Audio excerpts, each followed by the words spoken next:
Welcome everyone to the meeting of the MTSU Audit and Compliance Committee. I'm Pete DeLay, the chair of the committee.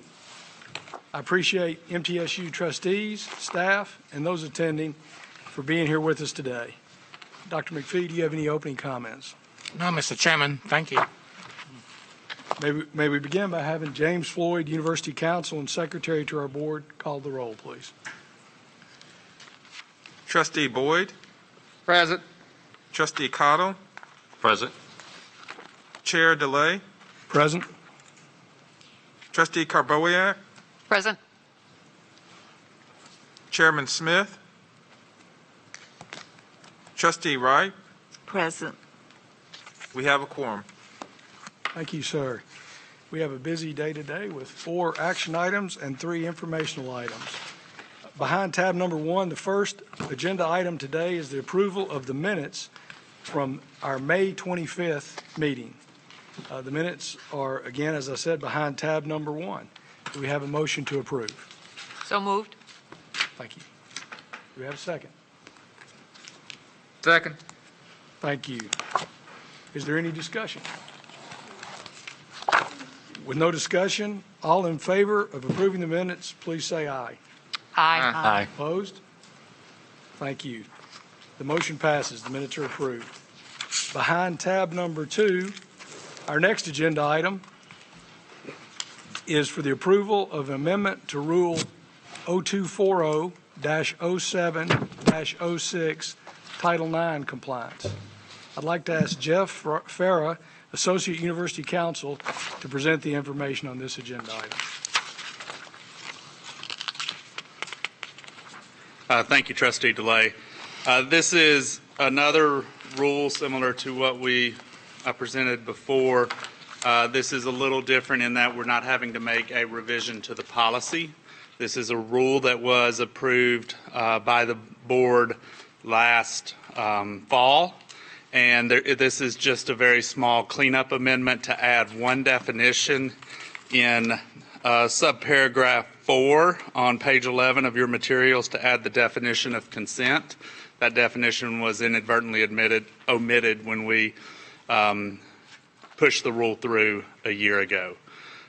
That's the definition that is currently in the policy, so it's not changing the definition that we use here on campus. It's just making sure that it's included in the rules so that our rule is all-inclusive.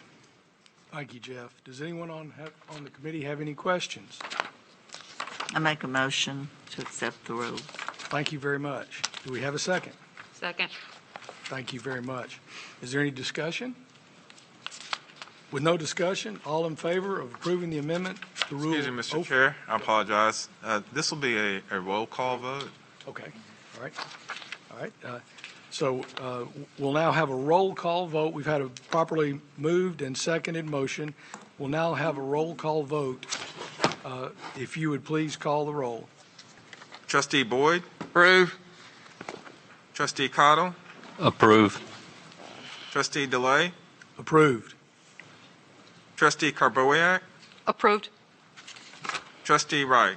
Approved. Motion carries. Thank you very much. The next agenda item is behind tab number 3, and it's for the approval of rule promulgation and related policy revisions for cases heard pursuant to the Uniform Administrative Procedures Act. James Floyd will present this information. Secretary Floyd. Thank you. With regards to policy 110, cases heard pursuant to the Uniform Administrative Procedures Act, there are only 2 substantive changes I'll mention here. One is we're clarifying that these procedures do not apply where different procedures are required by law, and we've highlighted on page 18 that matters arising under Title IX and Policy 29 do not apply here. In addition, we highlight on page 18 that administrative law judges may be appointed by the Administrative Procedures Division of the Secretary of State. So those are, and there are a couple other minor changes in the policy regarding renumbering. The rule is a new rule. We're required to enact this rule, and it effectuates, or really it's the other way around. The rule effectuates the policy, but since we didn't have it in place, this is a new rule that is reflected in the policy. Are there any questions? Is there a motion to approve the revisions to policy 110 and the new rule 0240-07-08? So moved. Second. Thank you. Any discussion? Is this a also roll call a vote as roll call well. vote? Please call the roll. Trustee Boyd? Approve. Trustee Cottle? Approve. Trustee DeLay? Approve. Trustee Carboyak? Approved. Trustee Wright? Approved. Motion carries. Thank you, sir. Next item behind tab number 4 is the presentation of the annual audit report and the approval of the audit plan for 2022. Ms. Brenda Burkhart, our Chief Audit Executive, will present this information. Thank you, Chairman DeLay. Behind tab 4 is the 2021 Annual Report for Audit and Consulting Services, which is required by state law, the board bylaws, and the board policy on board committees. The report includes a summary of the audit effort for 2021, the status of the 2021 audit plan, a summary of the investigative review activity, a report of the audit office resources, and the audit plan for the 2022 fiscal year. The report is an approval item because MTSU Policy 70 requires the Audit and Compliance Committee to approve the annual audit plan, which is page 6 of the annual report and page 40 of your meeting materials. That includes my comments on the annual report unless there are questions. Thank you, Brenda. Does anyone have any questions? Is there a motion to approve the annual audit plan for 2022? So moved. Thank you. Do we have a second? Second. Thank you. I'm sorry, who was the second on that? I believe it's Tom Boyd. Is there any discussion? With no discussion, all in favor of approving the 2022 audit plan, please say aye. Aye. Any opposed? Thank you. Behind tab number 5, Brenda will now present the next agenda item of the quarterly reports of the results of internal audit reports, which is an informational item. Brenda? Thank you. Since the last meeting of the committee, there have been 2 audit projects completed. The audit of inventories and the year-end cash counts for fiscal year ended June 30th, 2021. There were no reportable issues. The status of the 2021 audit plan is on page 37 of the meeting materials. As noted in the minutes from the May 25th committee meeting, a report on the corrective action taken to address the control deficiencies noted in the Comptroller's investigative report concerning the use of student activity fees by 2 student organizations is due today. Management has taken the following corrective action. The Office of Student Organizations and Service reviewed all the policies, guidelines, and processes used to manage the student activity fees. The review resulted in revisions to the student activity fee guidelines, the Student Organization Handbook, and Policy 560, Student Organization Registration and Recognition. These documents were revised to reflect the new processes for the management of the student activity fees and better define the financial oversight responsibilities of the organizations and the organization's advisors. Training was provided to the personnel in the Division of Student Affairs that are responsible for reviewing invoices prior to payment approval. The Director of Accounting Services provided tips and strategies to recognize potentially fraudulent claims, to discern if the invoices are legitimate, and meet all criteria for reimbursement or repayment from the Student Activity Fee Fund. Management has implemented corrective action to address the control deficiencies noted in the Comptroller's audit report. That concludes my quarterly update on the results of internal audit reports, unless there are questions. Thank you, Brenda. Are there any questions? Next, behind tab number 6 and tab number 7, Ms. Janae Stevens, the Assistant Vice President of the Office of Compliance and Enterprise Risk Management, will provide the committee with an update on the Compliance and Enterprise Risk Management Program. Ms. Stevens will present the information that appears in our meeting materials, which includes program updates and updates on the annual compliance training. Janae?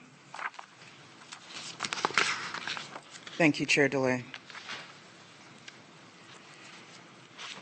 In your meeting materials, you have information and updates about the university's compliance and enterprise risk management programming and activities, specifically records management, a new insurance database that was created, as well as summer camp safety and risk management training, a conflict of interest disclosure form that we enhanced, as well as a FERPA complaint form and procedures.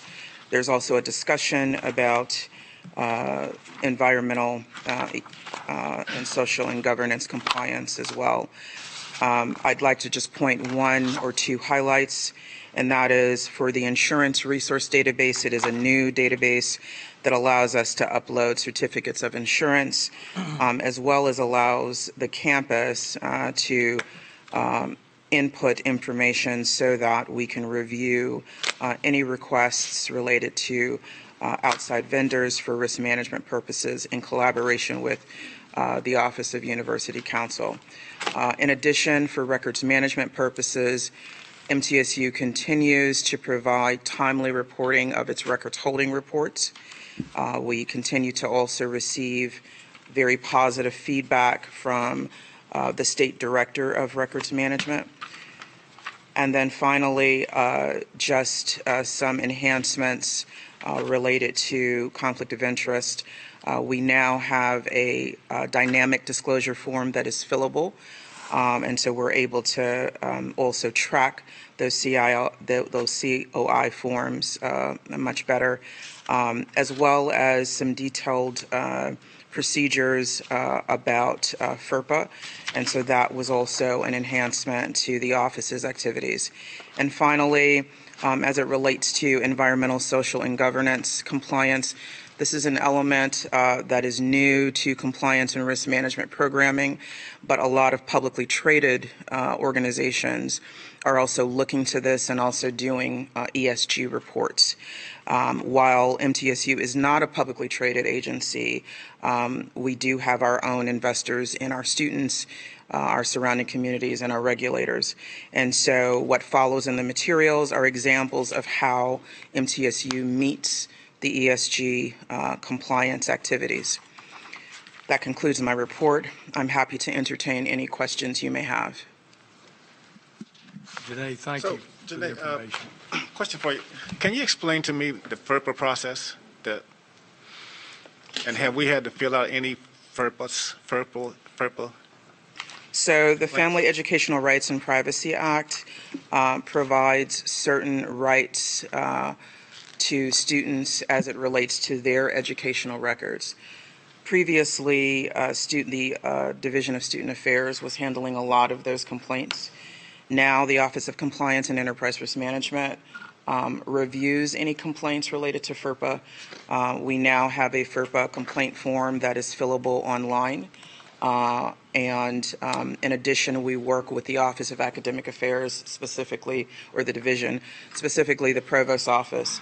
And so whenever there is an investigation that is needed, then the Office of Compliance and Enterprise Risk Management facilitates that investigation, meets with the student in question that is complaining, and then a summative report is written for review by the provost, as well as any deans or chairs that also may be involved in the process. The student is then also met with after the process and the review of the investigation is done, to go over the summative report and to find out if the student has any questions. Any other issues related to FERPA are handled between the Office of Compliance and Enterprise Risk Management and also Student Affairs. But investigations are now handled by my office and also with guidance from the Office of University Counsel. Thank you. Thank you. Any other questions? Thank you, Janae. Thank you. The first portion of the Audit and Compliance Committee meeting concerning public matters is completed. We will now go into executive session for discussions concerning risk assessments, audits, and investigations. No business other than these items will be considered during this non-public session. Following the executive session, we will come back into public session to take action on the risk assessment reporting. I must now ask that everyone other than board members, the president, the vice president of business and finance, our assistant vice president for the Office of Compliance and Enterprise Risk Management, our chief audit executive, the assistant director of audit and consulting services, and our legal counsel, please leave the room.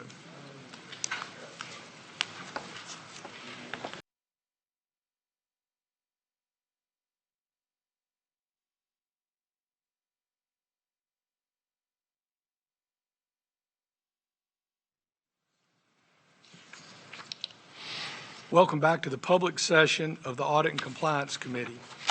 We have one last informational item, and then we have one last action item. I'm going to ask Ms. Janae Stevens to speak to us a little bit about what's behind tab number 7, which is our annual compliance training. Thank you again, Chair DeLay. In your packets is information about the annual trainings that the Office of Compliance and Enterprise Risk Management provides, namely annual FERPA training, ethics, and HIPAA training. The HIPAA training is only specific to our student health services, campus pharmacy, and our speech, language, and pathology clinic staff. You should also have, as a highlight, information about the trainings from 2018 to the present time, and you'll notice that the FERPA training has more than doubled in terms of completions by faculty and staff. So that is the highlight for our training. And again, these trainings are provided annually. And also there is information about the summer camp safety and risk management training. We began tracking that training in 2020. And you will note that there was a high number of individuals who actually reviewed that training online for the summer camps that reopened this year and also late last year. That concludes my report. I'm happy to entertain any questions you might have. Any questions about our compliance training? Our last agenda item is behind tab number 8, and it's an action item for the approval of risk assessment reporting. Janae, will you please present this information?